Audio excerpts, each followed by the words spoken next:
चलते हैं श्रीमद् भागवत महापुराण। परीक्षित जी को रघुवंश का पूर्ण वर्णन करके भगवान शुकदेव जी ने सुनाया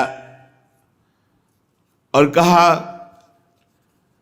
कि इस वंश के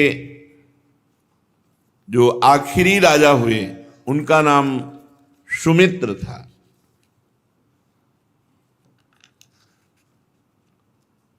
कुश का पुत्र, जो भगवान के पुत्र थे लवकुश, उनमें कुश का पुत्र हुआ आतिथ्य, और उसी वंश की पूर्णता महाराज सुमित्र से हुई और कलयुग के प्रारंभ में इस वंश का पूर्ण विश्राम हो गया।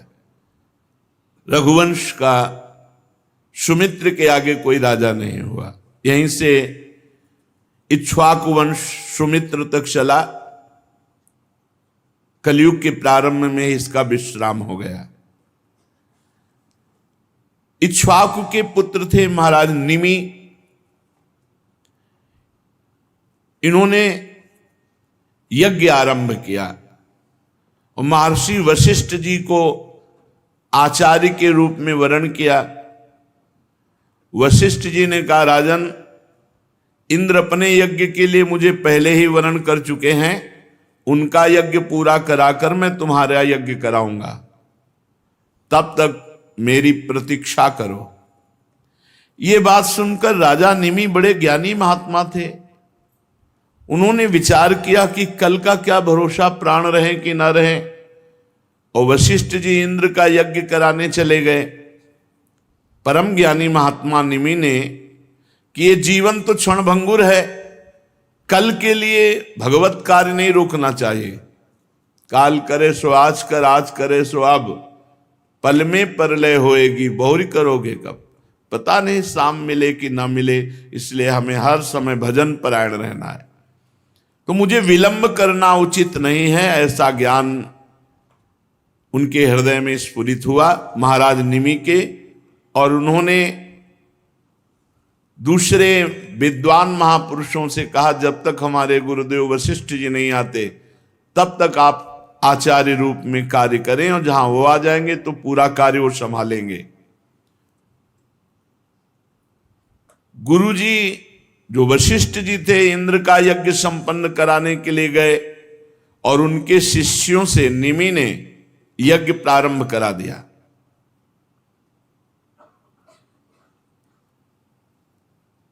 गुरु वशिष्ठ जी इंद्र का यज्ञ संपन्न करके जब लौटे तो देखा हमारे शिष्यों को आचार्य बनाकर यज्ञ, तो उनका तुम बड़े ज्ञानी बनते हो, हमारा इंतजार नहीं कर सके, मैं शाप देता हूं, तुम्हें अपनी विचारशीलता और ज्ञान और पांडित्य का घमंड है, इसलिए अभी तुम्हारा शरीर पात हो जाए, शरीर छूट जाए। निमि ने कहा, गुरुदेव आपने शाप दिया, क्या यह धर्म के अनुकूल है? मेरा अपराध क्या? आपने व्यर्थ में शाप दिया, इसलिए लोभवश धर्म का आदर ना करके और गुरु होकर के व्यर्थ में शाप दे दिया, इसलिए आपका भी शरीर पात हो जाए, आपका भी शरीर छूट जाए। तो निमि महाराज तप और ज्ञान से संपन्न विदेहराज निमि तत्काल लागू हुआ, गुरुदेव का भी शरीर पात हो गया, और गुरु वशिष्ठ जी भगवान के स्वरूप तत्काल लागू हुआ, शिष्य का भी शरीर छूट गया। वशिष्ठ जी ने अपना शरीर त्याग कर मित्रा वरुण के द्वारा उर्वशी के गर्भ से जन्म ग्रहण किया। राजा निमि के यज्ञ में आए हुए श्रेष्ठ मुनियों ने राजा के शरीर को औषधियों के द्वारा सुरक्षित रख दिया। जब सत्रयाग की समाप्ति हुई तो देवता लोग आए, तब उन लोगों ने प्रार्थना की कि बिना अपराध के वशिष्ठ जी ने शाप दे दिया, इनका शरीर पूरा हो गया तो जीवित होना चाहिए महाराज निमि। तो उस समय देवताओं ने महाराज निमि की आत्मा से बात की तो उन्होंने कहा नहीं, मुझे अब देह बंधन स्वीकार नहीं। गुरुजी ने मुझे देह मुक्त कर दिया तो अब देह नहीं धारण करूंगा। विचारशील शरीर से प्यार नहीं करते, भगवान में प्यार करते हैं, आत्मस्वरूप भगवान में। आगे चलकर शरीर छूटना ही था, गुरुजी ने साफ दे दिया, जल्दी छूट गया, बड़ी कृपा हुई। अब मैं कभी शरीर धारण नहीं करूंगा, इस शरीर को कभी नहीं धारण करूंगा। जैसे जल में मछली के लिए सर्वत्र ही मृत्यु का अवसर है, ऐसे शरीरधारी को दुख ही दुख, समस्या ही समस्या, इसलिए मैं शरीर धारण नहीं करूंगा। देवताओं ने कहा तो आप कहां निवास करेंगे? तो कहा हर प्राणी के नेत्र में, वहां मैं विराजमान होकर भगवान का चिंतन करता रहूंगा। और मैं विराजमान हूं इसका परिचय है अपने आप पलक झपकना, ये इसे निमिष कहते हैं। महाराज निमि यहां वास करने लगे। पलक उठने और गिरने के अस्तित्व से मेरा पता चलेगा कि मैं विराजमान हूं।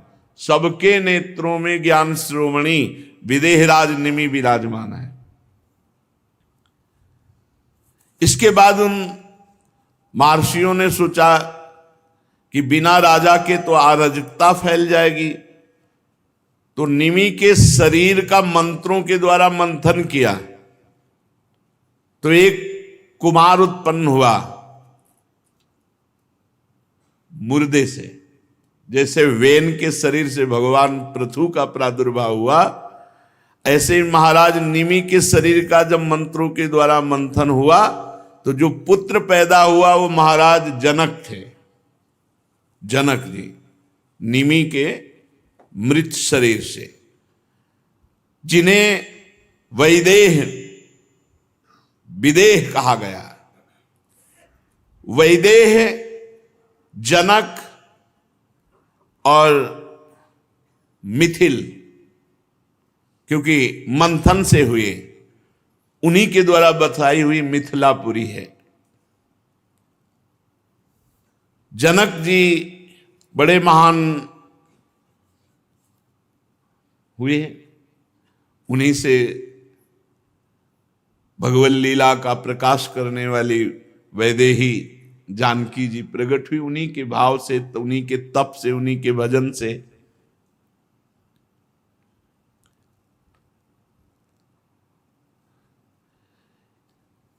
जब यज्ञ के लिए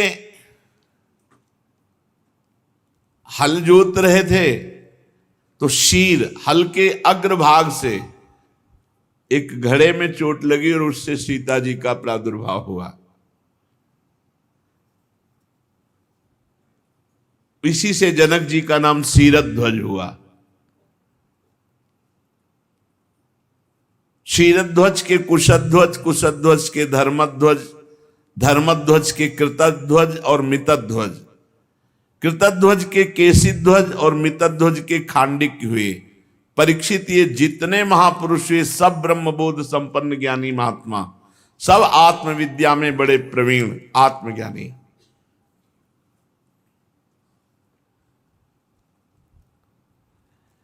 मिथिलापुरी में निवास करने वाले, मैथिल कहलाने वाले इन नरपतियों का आपको परिचय दिया। इस सब के सब गृहस्थ में होते हुए सिद्ध ज्ञानी महात्मा हुए, द्वंद्वों से मुक्त हुए। याज्ञवल्क्य आदि बड़े बड़े योगेश्वर इन पर महान कृपा करके सत्संग करने जाते थे। यही जनक जी भगवान सुखदेव जी के भी गुरु जी कहे गए। परीक्षित, अब मैं तुम्हें अभी तक सूर्य वंश सुनाता रहा, अब चंद्रमा के पावन वंश का वर्णन करता हूं। इस वंश में महाराज पुरवादि बड़े बड़े पवित्र कीर्ति राजाओं का कीर्तन किया जाता। इसी में भगवान श्री कृष्णचंद्र जी का अवतार होता है। सूर्य वंश में भगवान श्री रामचंद्र जी और चंद्र वंश में भगवान कृष्णचंद्र जी। शास्त्र सिर वाले विराट पुरुष भगवान नारायण के नाभि सरोवर के कमल से ब्रह्मा जी की उत्पत्ति हुई। ब्रह्मा जी के पुत्र हुए अत्रि, वे अपने गुणों के कारण ब्रह्मा जी के समान ही थे। उन्हीं अत्रि के नेत्रों से अमृत में चंद्रमा का प्रादुर्भाव हुआ। चंद्रमा अत्रि ऋषि के नेत्रों से प्रकट हुए। ब्रह्मा जी ने चंद्रमा को ब्राह्मण, औषधि और नक्षत्रों का अधिपति बना दिया। तीनों लोकों पर चंद्रमा ने विजय प्राप्त की और राजस्व यज्ञ किया।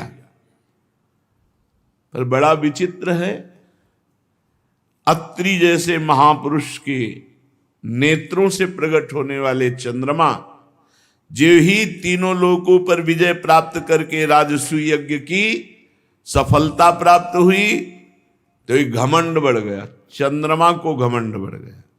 को नरस जन्मा जगमाही प्रभुता पाहि जाहि मदना। यो भारी अपराध हो जाता है घमंड से, अभिमान से।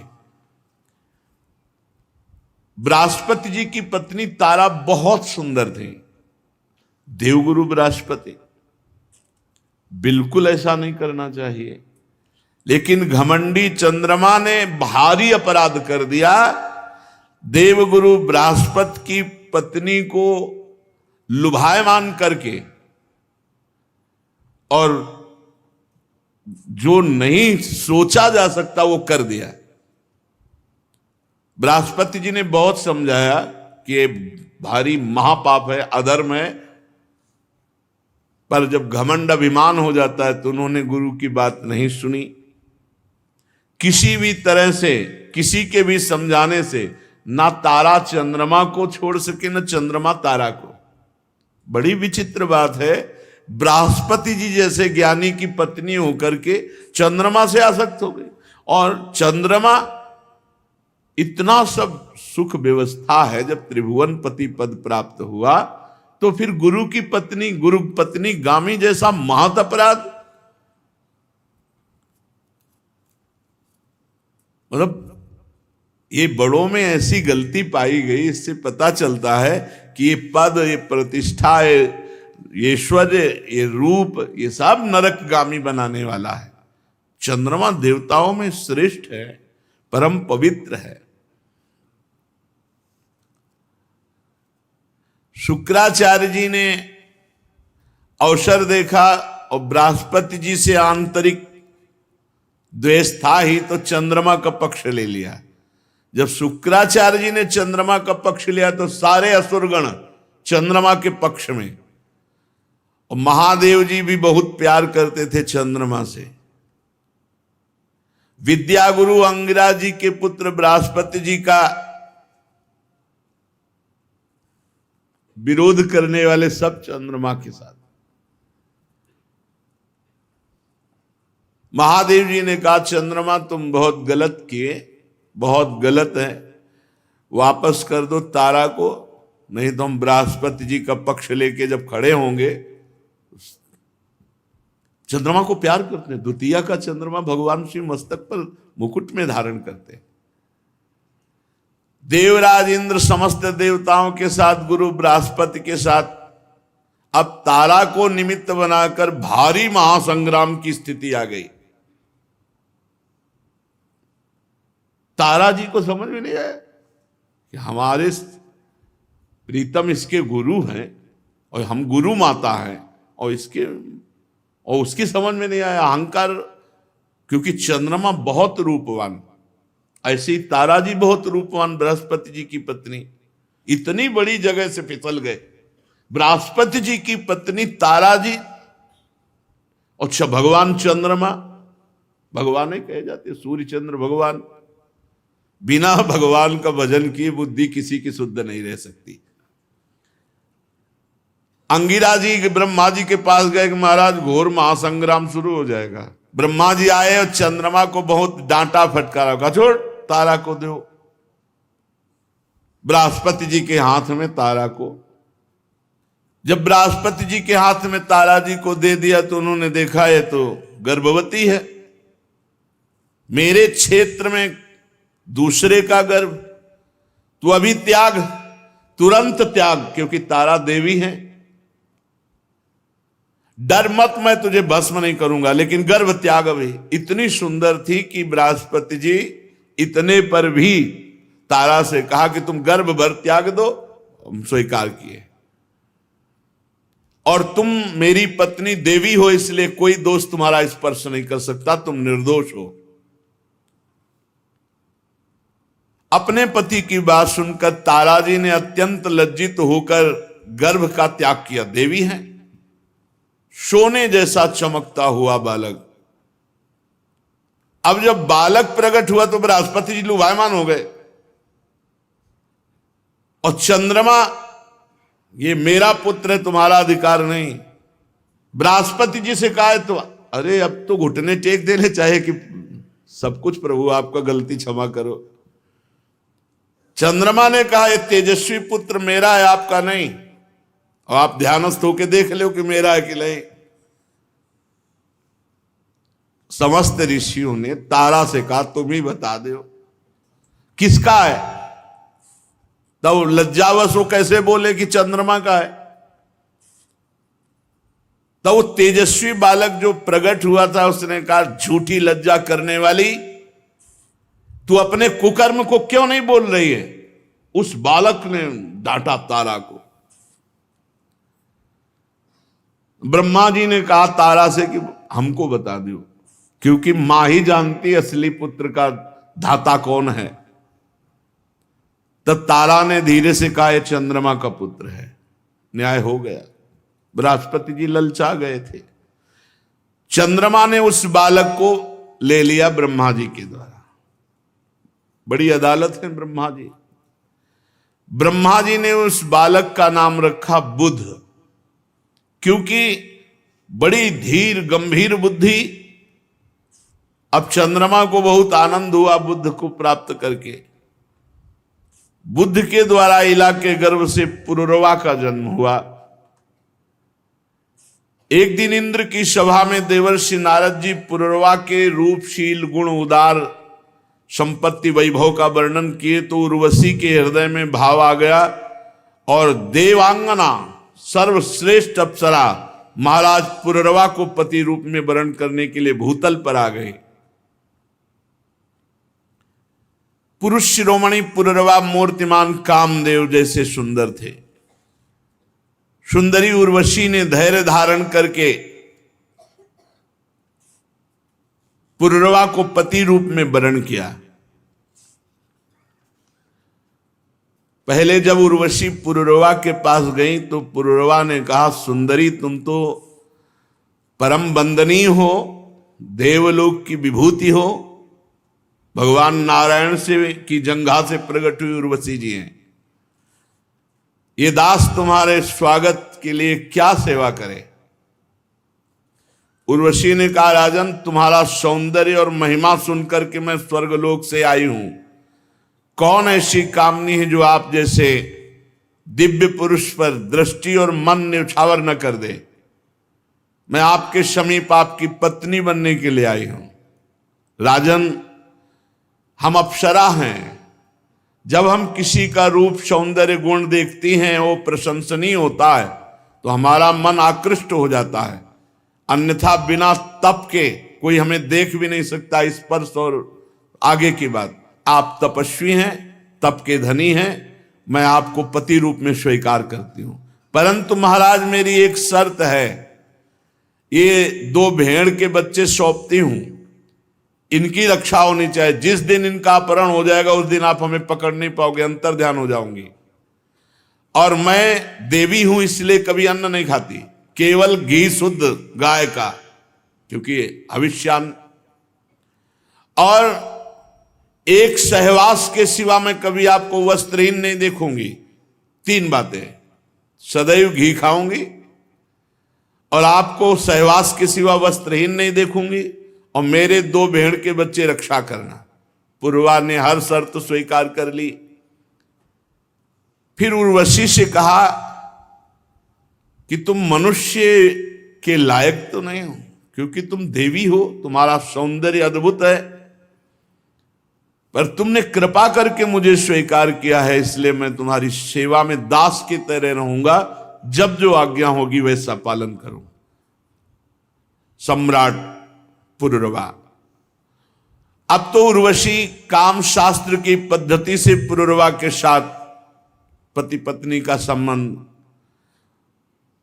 वो अंतर्ध्यान पद्धति से देवताओं की विहार स्थली चैत्ररथ नंदनवन स्वच्छंद विहार, देवी उर्वशी के शरीर से हर समय कमल के केसर की सुगंध निकलती रहती थी।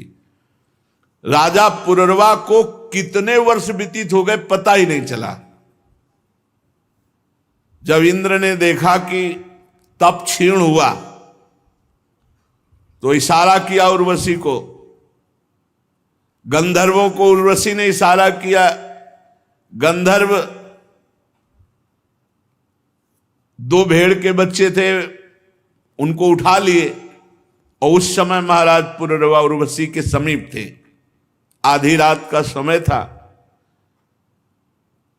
उर्वशी ने कहा, महाराज देखो हमारे बच्चों को लिए जा रहा है, 2 भेड़ के बच्चों को कोई।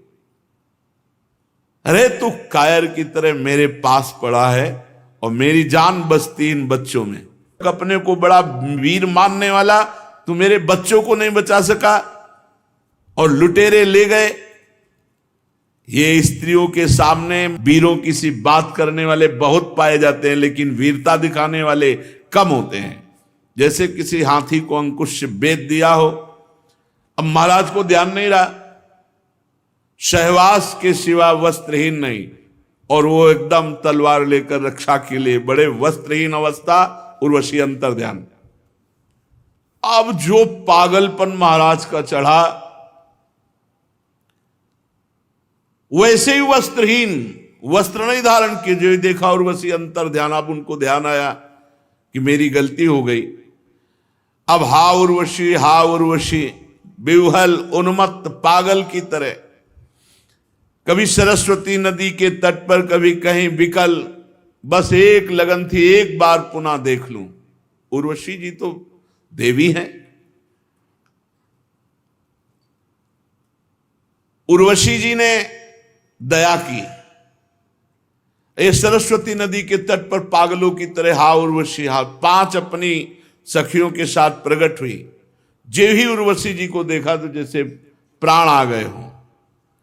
कहा, निष्ठुरे एक बार तो एक क्षण मेरे से बात कर ले, नहीं मेरे प्राण व्याकुल। तो कहा, जाओ महाराज, मैं किसी की नहीं हूं मैं किसी की नहीं हूं। जब तप बढ़ता है तो उस तप को क्षीण करने के लिए मुझे भेजा जाता है। मेरा कोई पति नहीं, मेरा कोई मित्र नहीं, कोई मेरा कुछ अपना नहीं लगता है। महाराज के देवी, ये शरीर, ये चक्रवर्ती सम्राट तुम्हारा दास है, ऐसा मत कहो, नहीं अभी ये मर जाएगा और देखते देखते इसे भेड़िए और गीद खा जाएंगे।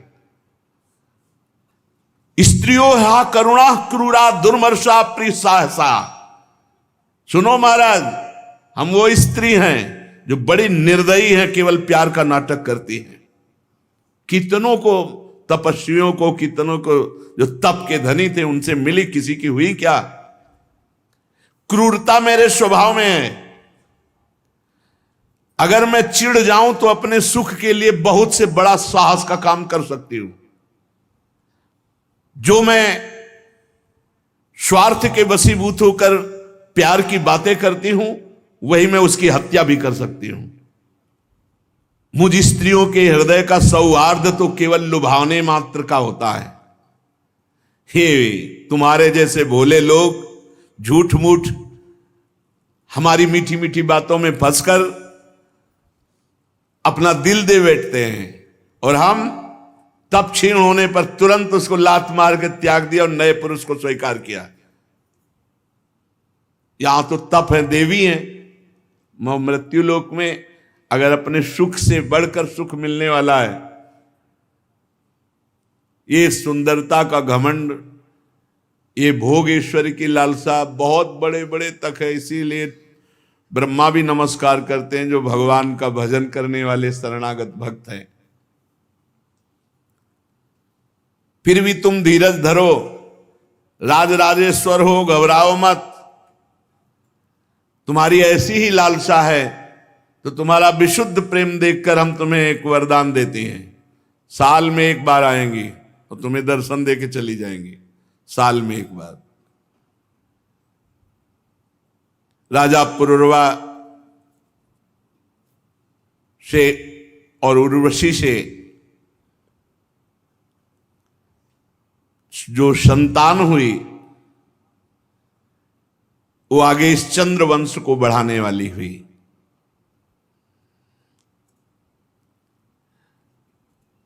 एकादशी स्कंद में पुरुरवा को जब उर्वशी से वैराग्य हुआ तब जो वचन आगे आएंगे। महाराज पुरुरवा सिर्फ उर्वशी का ध्यान करते थे, उर्वशी के ध्यान में रहते। सोचो अगर भगवान की एक झलक हो जाए तो फिर कैसे कोई छोड़ सकता है। ये तो मायाकृत शरीर है। महाराज पुरुरवा बहुत सी यज्ञ की, अग्नि देवता को रिझाया और उर्वशी लोक की इच्छा की, मैं उर्वशी से मिलूंगा, यज्ञों के द्वारा यजन करके। त्रेता के पूर्व सतयुग में एकमात्र प्रणव ही मंत्र था, ओम। इसी में वेद समाहित थे, सारे वेद इसी के अंतर्भूत थे। देवता एकमात्र भगवान नारायण, अग्नि भी तीन नहीं केवल एक ही, और वर्ण भी केवल एक हंस।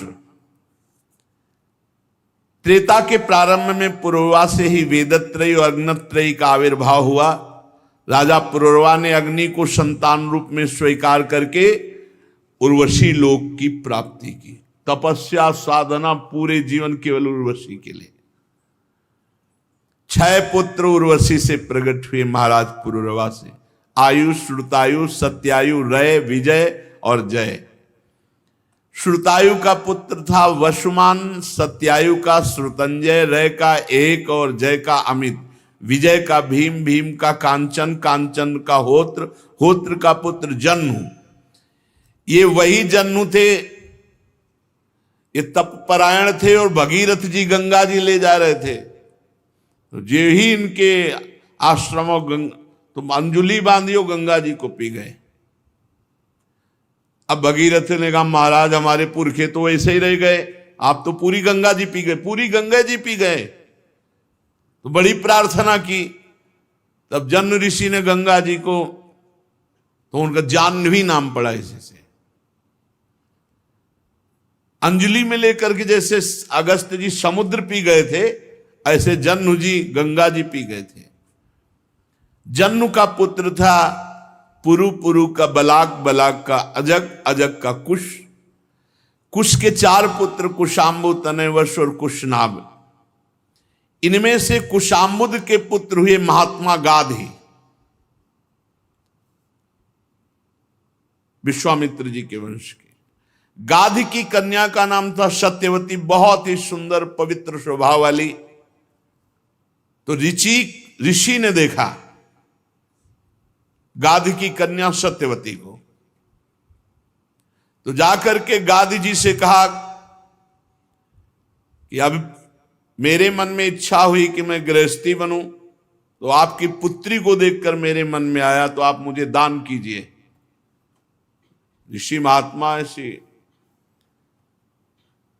अब वो ना तो नहीं कर सकते थे, सांप का भय है। तो उनका महाराज हमारी कन्या की एक शर्त है, 1000 ऐसे घोड़े लाके आप भेंट में दीजिए जिनका सारा शरीर श्वेत का हो, एक कान केवल श्याम वर्ण हो। 1000 घोड़े। क्योंकि उन्होंने सोचा कहां से लाएंगे ऋषि मुनि। गादी जी की बात सुनी, ऋषि मुनि ने ध्यान किया ऐसे घोड़े कहां है, तो पता चला वरुण जी के पास। तो सीधे वरुण जी के पास गए और आदेश किया 1000 घोड़े दे दो। उन्होंने तुरंत दे दिया। ऋषियों में बड़ी सामर्थ्य। अब तो कोई प्रश्न नहीं रह गया महाराज गाधी के, अब तो देना पड़ेगा। तो सत्यवती जी को ऋचिक मुनि के हाथ पाणी ग्रहण कराया। काफी समय हो गया, वो अपने ब्रह्म ध्यान में ही रहते, कभी वार्ता ही नहीं करते सत्यवती से। केवल मन आया था गृहस्थ धर्म में जाएंगे। पर इन महान सती साध्वियों की भी कि कभी उनकी साधना में कोई विघ्न नहीं। एक दिन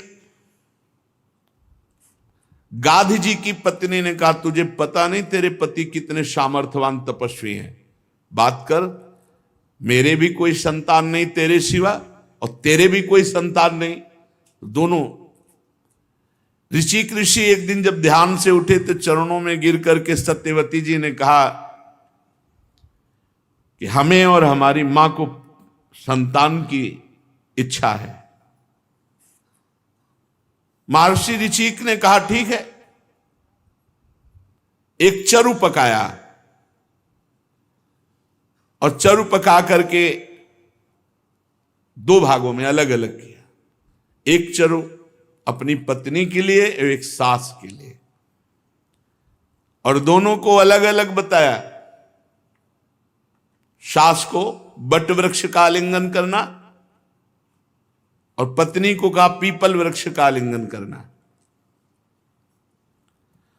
सत्यवती की मां ने समझ लिया कि बाबा बहुत जोर का तपस्वी है, अपना संतान वाला चरु जरूर खास बनाया होगा।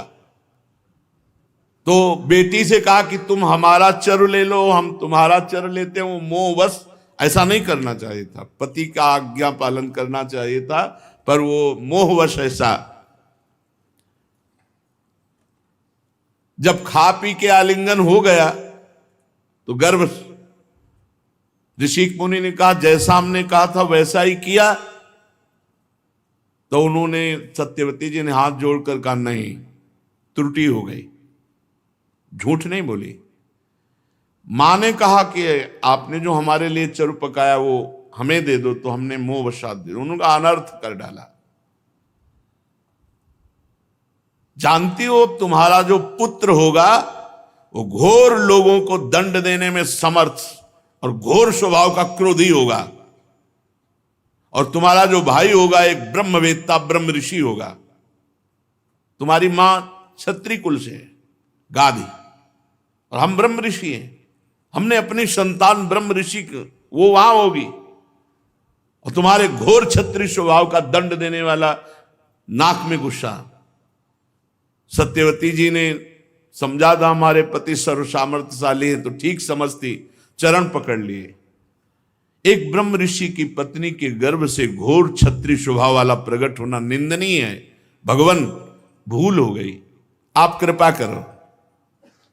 तब उन्होंने कहा चलो, पुत्र तो सौम्य ब्रह्म ऋषि होगा, लेकिन तुम्हारा पौत्र जो होगा वो घोर स्वभाव का होगा। सत्यवती के गर्भ से जो ब्रह्म ऋषि प्रकट हुए वो जमदग्नि जी नाम हुआ, और जो पौत्र रूप में प्रकट हुए भगवान परशुराम प्रकट हुए। सत्यवती जी जमदग्नि जी को प्रकट करके अब तपमय शरीर, इतना पति का प्रभाव कि उनका शरीर नदी रूप हो गया, कौशिकी नदी बन गया। रेणु ऋषि की कन्या रेणुका से जमदग्नि जी का पाणी ग्रहण संस्कार हुआ, और रेणुका के गर्भ से जमदग्नि जी के वसुमान आदि कई पुत्र हुए, और सबसे छोटे पुत्र भगवान परशुराम जी। और उधर गाधितने भगवान विश्वामित्र जी, जो चरु सासू ने पाया था उससे विश्वामित्र जी प्रकट हुए, महान ब्रह्म ऋषि, महान तपस्या से युक्त। परीक्षित कहते हैं कि है वंश का अंत करने के लिए स्वयं भगवान ने परशुराम के रूप में अवतार ग्रहण किया। 21 बार क्षत्रियों का विनाश किया पूरे विश्व के। राजा परीक्षित ने पूछा, प्रभु क्या अपराध हो गया क्षत्रियों से कि भगवान परशुराम जी ने 21 बार घूम घूम करके पूरे भूमंडल से क्षत्रियों का विनाश किया? श्री सुखदेव जी महाराज कहा कि परीक्षित, ये उन दिनों की बात है जिस समय है वंश का अधिपति शास्त्राबाहु अर्जुन, वो एक महान बलवान श्रेष्ठ राजा था। और खास बात उसने दत्तात्रेय जी को प्रसन्न कर लिया था, अवधूत शिरोमणि दत्तात्रेय जी, और उनसे 1000 भुजाएं, कभी शत्रु से युद्ध में पराजित ना होना, कभी कोई ऐश्वर्य की कमी ना होना, जो इच्छा करे वो प्राप्त हो जाना, ये सब वरदान प्राप्त किए थे भगवान दत्तात्रेय जी से। अब अबाध बल, अतुल संपत्ति, तेजस्विता, वीर, कीर्ति, शारीरिक बल, सब कुछ दत्तात्रेय जी से प्राप्त हो गया था। एक तरह से महायोगेश्वर खुद बन गया था दत्तात्रेय जी की कृपा से। शास्त्राबाहु अर्जुन वो ऐसी सिद्धियां जान गया था कि सूक्ष्म से सूक्ष्म, स्थूल से स्थूल वो शरीर धारण कर लेता। बड़ी सिद्धियां उसकी, वो वायु की तरह कहीं भी पहुंच जाता। ऐसी सिद्धियां दत्तात्रेय जी से प्राप्त की। एक बार एक गले में वैजंती माला डालकर और बहुत सी सुंदर स्त्रियों के साथ नर्मदा जी में जल विहार कर रहे थे, और उधर रावण नर्मदा के किनारे दिग्विजय करते हुए अपने तंबू लगाए हुए था। तो 500 भुजाएं इधर, 500 भुजाएं इधर, पूरी नर्मदा के जल को रोक दिया शास्त्राबाहु अर्जुन ने। रावण का शिविर डूबने लगा उधर। तो रावण ने पूछा, बिना वर्षा के कैसे बाढ़ आ गई उल्टा? बोले, महाराज एक वीर है जो स्त्रियों के साथ जल में खेल रहा, खेलते खेलते नर्मदा को उल्टा प्रवाहित कर। तो उनका हमसे बड़ा वीर कौन है? रावण बड़े घमंड में गया, अपने को बड़ा वीर मानता था, और जाके शास्त्राबाहु अर्जुन से अब वीरता की बातें करने लगा। तो उन स्त्रियों को प्रसन्न करने के लिए खिलवाड़ में तो ऐसे रावण को पकड़ लिया शास्त्राबाहु अर्जुन ने, बंदर के समान एक पिंजड़े में बंद करके, और अपनी राजधानी माहिष्मती ले जा करके जहां घोड़े थे वहां पिंजड़ा रख दिया। पिंजड़े में 10 खोपड़ी वाले रावण को 20 भुजा, 1000 भुजा वाला शास्त्राबाहु अर्जुन, और सब सिद्धियां प्राप्त किए। तब महाराज पुलस्त जी को पता चला कि दिग्विजयी रावण घोड़सार में एक पिंजड़े में बंद है। तब जाके शास्त्राबाहु अर्जुन के सामने गए, तो शास्त्राबाहु अर्जुन ने पूजन किया, क्योंकि पुलस्त ऋषि, तो उन्होंने आज्ञा करी कि छोड़ दो, हमारा नाती है। छोड़ दिया रावण को। अब शास्त्राबाहु अर्जुन का अभिमान बढ़ता चला गया, क्योंकि दिग्विजयी रावण जैसे को बंदी बना लिया। अब वो एक दिन शिकार खेलने के लिए अपनी परिकर के साथ जंगल में गया, तो प्यास लगी। तो पास में जमदग्नि जी का आश्रम था। तो जमदग्नि ऋषि के आश्रम में पहुंचे। मुनि ने देखा कि बहुत बड़ा राजा आया हुआ है, तो इसका स्वागत, राजा भगवान का स्वरूप है। अब जंगल में वो एक कंदमूल फल, तो कामधेनु जमदग्नि जी की गाय का नाम था। जो इच्छा करो वो प्रकट कर दे। अब मंत्री, सेना और राजा का स्वागत करना है, तो वैसे ही सेवक, वैसे ही सामग्री, सब व्यवस्था। शास्त्राबाहु अर्जुन ने कहा कि बाबा जी के पास ऐसी व्यवस्था कहां से हो सकती है कि इतने सैनिक, इतने सेवक, इतनी धातुओं के पात्र और भोजन सब। बोले, कहीं कोई रसोईया नहीं, सब एक गाय का चमत्कार है। बोले, ऐसी गाय तो हमारे पास होनी चाहिए, संत के पास क्या। अब जमदग्नि मुनि का ऐश्वर्य कामधेनु से था, तो चिढ़ गया शास्त्राबाहु, जबकि प्रसन्न होना चाहिए कि इतना बढ़िया स्वागत किया। और उसने आदेश किया जमदग्नि ऋषि से कि कामधेनु हमारे सैनिकों को दे दो। जमदग्नि जी ने कहा, नहीं, ये तो यज्ञ के हविष्यान्न के लिए, अतिथि सेवा के लिए है। तो कहा, मैं एक बार केवल कहता हूं, दोबारा छीन लेता हूं। शास्त्राबाहु अर्जुन ने आदेश किया, कामधेनु को बंदी बनाकर ले चलो। अब कामधेनु डकराती हुई बलपूर्वक शास्त्राबाहु अर्जुन महिष्मतीपुरी ले गए। जब शाम के परशुराम जी आए, तो आश्रम सब उजड़ा हुआ। मां से पूछा तो उन्होंने बताया कि सारा का सारा दुष्टता का वृत्तांत शास्त्रावाऊ अर्जुन है वंशी। भयंकर फरसात हाथ में लिए हुए परशुराम जी जैसे किसी महामत वाले सिंह को कोई दबा नहीं सकता, ऐसे गरजते हुए माहिष्मतीपुरी गए। अभी वो मस्ती में था कि प्रवेश ही नहीं कर पाया था कि भगवान परशुराम जी पहुंच गए।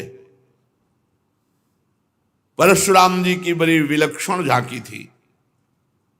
हाथ में परशुराम, मस्तक पर जटा का मुकुट, त्रिपुंड लगा हुआ। जे भी शास्त्रावाऊ अर्जुन झपटा, भगवान परशुराम जी ने जो जटाएं सूर्य की तरह चमक रही थी खोल लिया और हाथ में फरसा धारण करके बात की बात में सारी सेना को विध्वंस करके और उसके 1000 भुजाएं जो भगवान अवधूत शिरोमणि दत्तात्रेय जी के द्वारा दी थी सब काट के गिरा दी। फरसे का ऐसा प्रहार कि कोई सामने नहीं बचा। बाहें जांघें सब काट काट के परशुराम जी के बाणों से जब है पति का सर्वनाश हो गया तो 10,000 लड़के थे शास्त्रावाऊ अर्जुन के, 10,000। भगवान परशुराम जी तो 10,000 लड़के तो अभी नहीं थे इनके साथ, ये अलग थे। सब पूरे परिकर सहित शास्त्रावाऊ अर्जुन को मार डाला भगवान परशुराम जी ने। कामधेनु छुड़ाकर आश्रम में ले आए। माहिष्मतीपुरी के शास्त्रावाऊ अर्जुन का विनाश बड़ा आश्चर्य में। जमदग्नि जी ने कहा, हाय हाय परशुराम, तुम क्या उपद्रव करते हो? अरे राम राम, वो राजा था, गाय ले जा रहा था, ले जाने देते, तुमने हत्या क्यों कर दी? राजा सर्वदेवमय होता, तुमने अपराध किया। अरे हम लोग ब्रह्म ऋषि हैं, क्षमा हमारा बल है, संसार हमको इसीलिए पूजता है क्योंकि हम क्षमावान हैं। तुम्हारे ब्रह्मा जी भी क्षमा के बल से ही ब्रह्म पद पर स्थित है। ऋषियों की शोभा क्षमा होती है, ये सर्वशक्ति प्रदर्शन नहीं।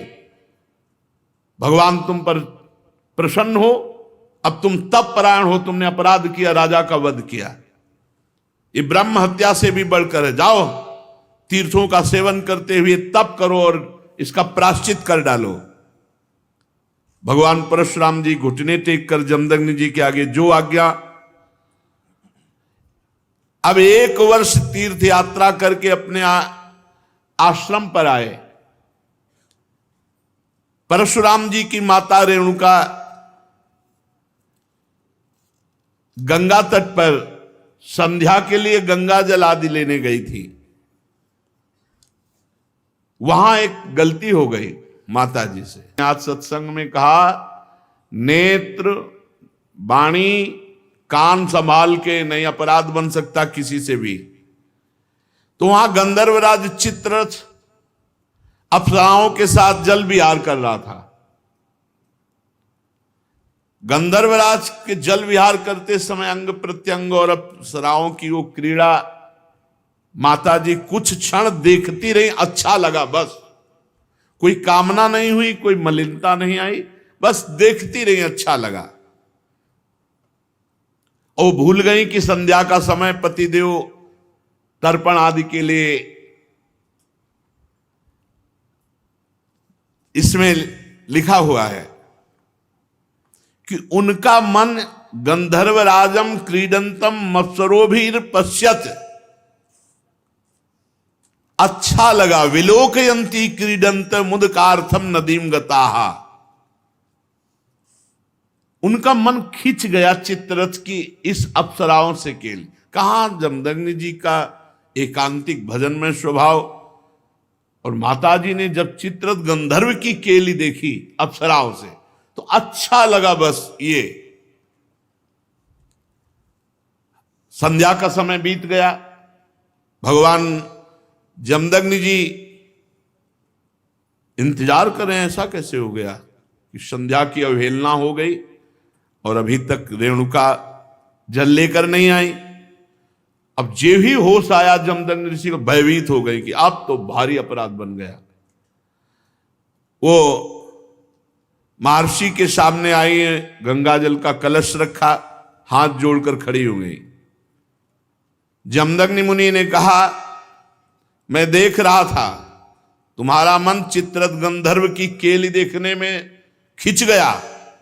तुम अपराधी हो, पापिनी हो, तुम एक ब्रह्म ऋषि की पत्नी होकर ऐसा कैसे देखा? इसका दंड है मृत्यु। ऐसा कठोर शासन। अन्य पुत्रों से कहा, मार डालो इसको, रेणुका को। किसी भी पुत्र की हिम्मत नहीं हुई। इतने में तीर्थ यात्रा करके भगवान परशुराम जी आए, प्रणाम किया तो उनका बेटा, मां और भाइयों को मार डालो। परशुराम जी ने कोई विचार नहीं किया, तत्काल मां और भाइयों के फरसे से गले उड़ा दिए। सत्यवती नंदन महर्षि जमदग्नि जी बहुत प्रसन्न हुए और कहा, बेटा तुम्हारी जो इच्छा हो वरदान मांगो। परशुराम जी ने कहा, मेरी मां मेरे भाई जीवित हो जाए, उनको ये पता भी न रहे कि मैंने वध किया है। तत्काल जीवित हो गए। भगवान परशुराम जी के ऐसा कहते हुए ऐसे उठ के बैठ गए जैसे सो के, पूरे सकुशल। परशुराम जी को पता था हमारे पिता जमदग्नि जी कितने महान पवित्र ऋषि और तपोबल संपन्न हैं। शास्त्राबाहु अर्जुन के वध का प्रायश्चित कर लिया था। परशुराम जी एकांत आश्रम के कोने में बैठकर ध्यानस्थ थे। बहुत दिनों के बाद शास्त्राबाहु अर्जुन के लड़कों के हृदय की जलन, वो आए और देखा महर्षि जमदग्नि अग्निशाला में ध्यानस्थ बैठे हैं। उनको बाहर की कोई शुद्ध नहीं, वो सब प्लान बना के आए थे। पूरे आश्रम को उजाड़ दिया और माता रेणुका बड़ी दीनता से प्रार्थना कर रही थी, एक भी बात ना मानी और जमदग्नि जी का सिर काट ले गए। जमदग्नि जी ध्यानस्थ थे। बड़े नीच कार्य किए आश्रम में। रेणुका जी चीख पड़ी, बेटा परशुराम।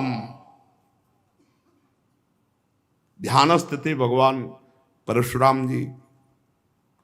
उनका मां का करुण क्रंदन, भागे फरसा लेकर।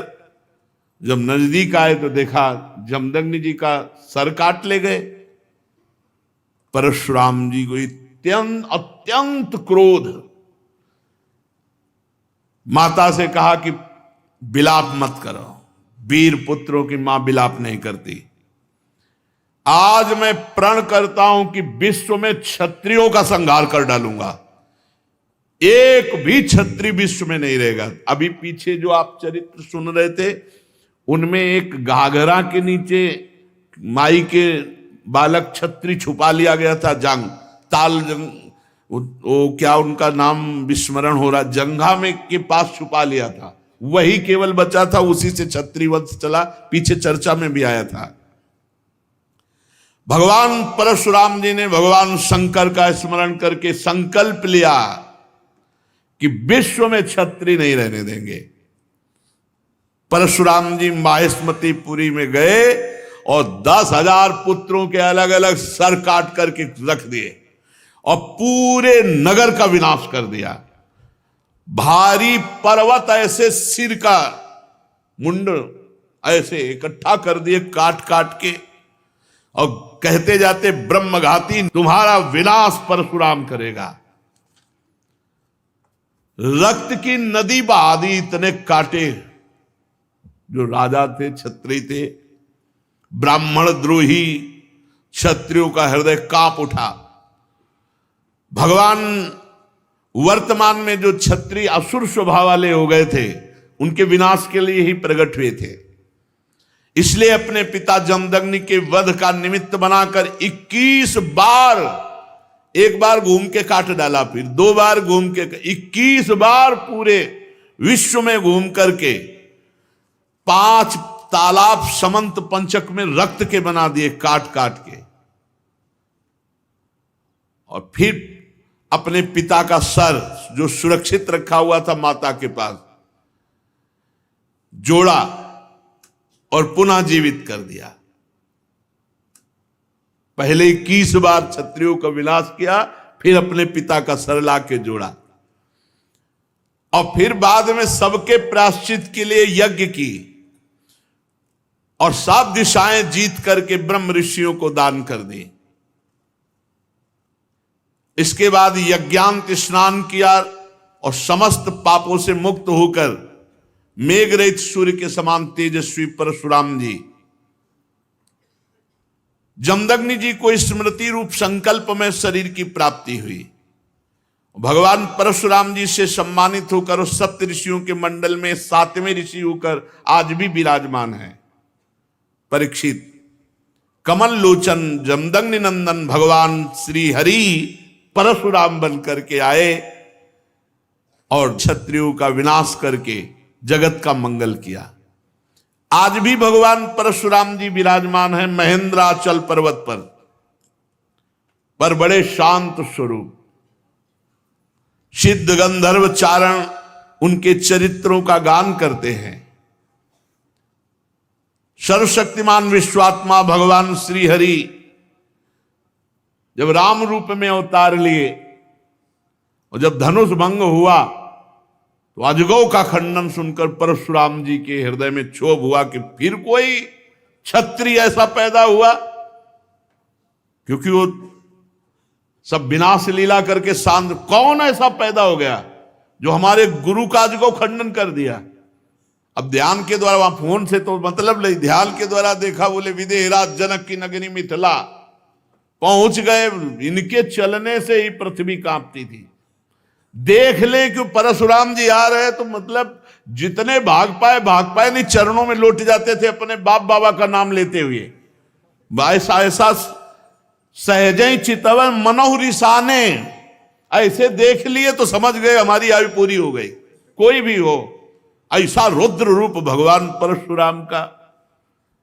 पिता सहित नाम लेकर सब दंडवत प्रणाम। महाराज जनक भी सब सीता जी को लाके, विश्वामित्र जी राम लक्ष्मण को लाके दंडवत कराई। भगवान परशुराम ने कहा, जनक इस सभा में कौन ऐसा है जो हमारे गुरु भगवान शंकर के अजगौ का खंडन करने वाला है। सारी सभा उसको छोड़कर अलग हो जाए या वो सभा को छोड़कर अलग हो जाए, नहीं अभी सारी सभा मारी जाएगी। अब तो कोई उनके ये थोड़ी था कि केवल भाषण ही दे रहे हैं। उन्होंने 21 बार क्षत्रियों का, पूरी जनकपुरी में हाहाकार मच गया। जानकी जी को एकांत लेकर उनकी माता रोने लगी, सब बन गया था बिगड़ गया, नहीं तो बढ़िया बन गया था। अजगौ खंडन हो गया, राम जी के साथ सिया जी का ब्याह हुआ। मार उलरे चलाए दे रहे थे परशुराम जी। लक्ष्मण जी ने कहा, महाराज थोड़ा शांति धारण करो।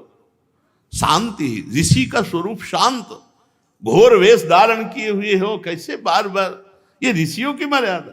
अरे ये किसका लड़का है, हमको समझा रहा है। परशुराम जी हमको समझा रहा है, हमारा गीत न विश्वामित्र जी का बता दो हम कौन है।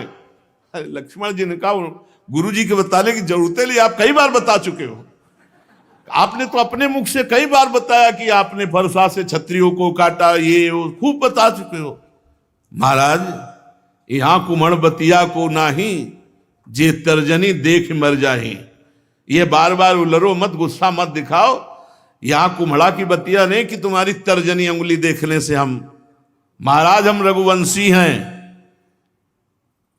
जहां परशुराम जी का क्रोध बढ़ता वहां राम जी आगे आ जाते, हाथ जोड़कर विनय करने लगते।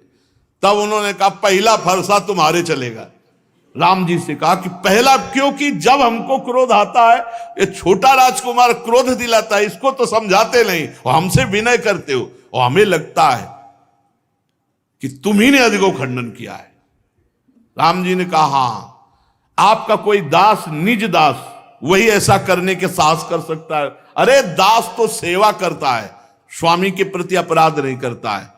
बहुत क्रोधित होकर के तब उन्होंने कहा परशुराम जी से, सावधान, अभय होए जो तुम्हें डराए। पहली बात तो जो आपसे डर जाता है वो अभय हो जाता है, क्योंकि आपका स्वरूप ऐसा है। और दूसरी बात हम आपको बता रहे हैं, हम रघुवंशी हैं। काल भी सामने ललकार दे तो कदम पीछे नहीं हटाते। भगवान श्री राम के गंभीर वचन जे ही कान में पड़े, वो आंख में आंख मिलाई तो थर्रा गए परशुराम जी, और कहा एक हमारा संशय निवृत्त करो, इस धनुष पे प्रत्यंचा चढ़ा दो। बस मेरे हृदय में कुछ संशय हो गया। ऐसे ही जे ही लेने को हुए से धनुष आ गया, खिलवाड़ में चाप चढ़ा दी। तो उनका भगवान श्री हरि के सारंग धनुष पर चाप केवल श्री हरि चढ़ा सकते हैं। आप श्री हरि हैं, आप हमारे भगवान हैं, और भगवान के चरणों में झुके।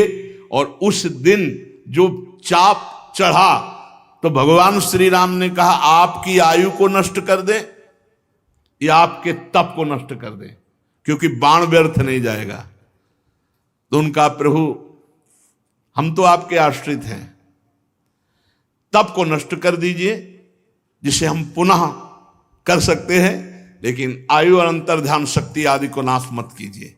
भगवान ने परशुराम जी के तप को लक्ष्य बनाकर बेधा, और उस दिन से आज भी शांत स्वभाव से बिना किसी को मारे काटे भगवान महेंद्राचल पर्वत पर विराजमान है। बड़े बड़े सिद्ध गंधर्व भगवान के चरित्र का गान करते हैं।